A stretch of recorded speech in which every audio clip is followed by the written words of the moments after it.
ब्रह्मलोक सभा में वो विराजमान थे।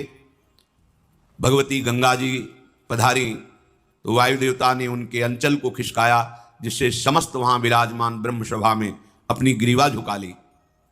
पर महाविष गंगा जी को देखते रहे और गंगा जी महाविष को।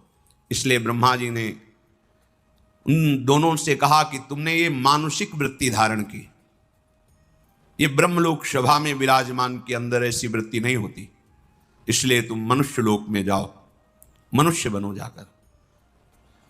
पीछे वर्णन किया था कि ये सब गंगा जी का ही रचा हुआ विधान था, क्योंकि अष्ट वसुओं ने वशिष्ठ जी के शाप से मनुष्य लोक में जन्मने की बात गंगा जी से प्रार्थना की थी कि मुझे और कोई साधारण स्त्री अपने गर्भ में धारण नहीं कर सकती, हे माँ आप कृपा करो और मुझे अपने गर्भ में धारण करो।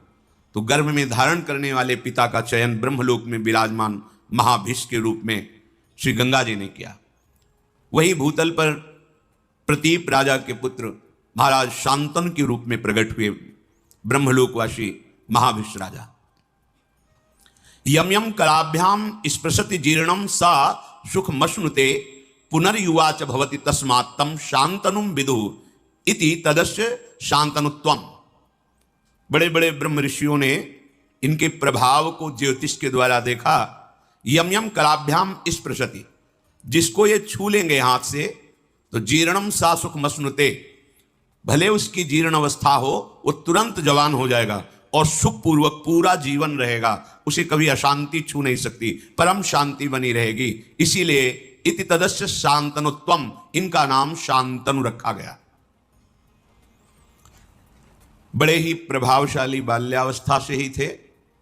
जब इनकी नौ किशोर अवस्था थी तो महाराज प्रतीप ने अपने पास बैठाल करके कहा कि मुझे जब मैं तपस्या कर रहा था हरिद्वार में तो एक देवी प्रकट होकर मेरे से बात कही थी कि जब तुम्हारा पुत्र यौवन अवस्था को होगा तो मैं समीप जाऊंगी, पर वो हमसे कभी कोई प्रश्न ना करे, वो तुम्हारे कल्याण के लिए है। ध्यान रखना, तुम्हें यदि कभी दिव्य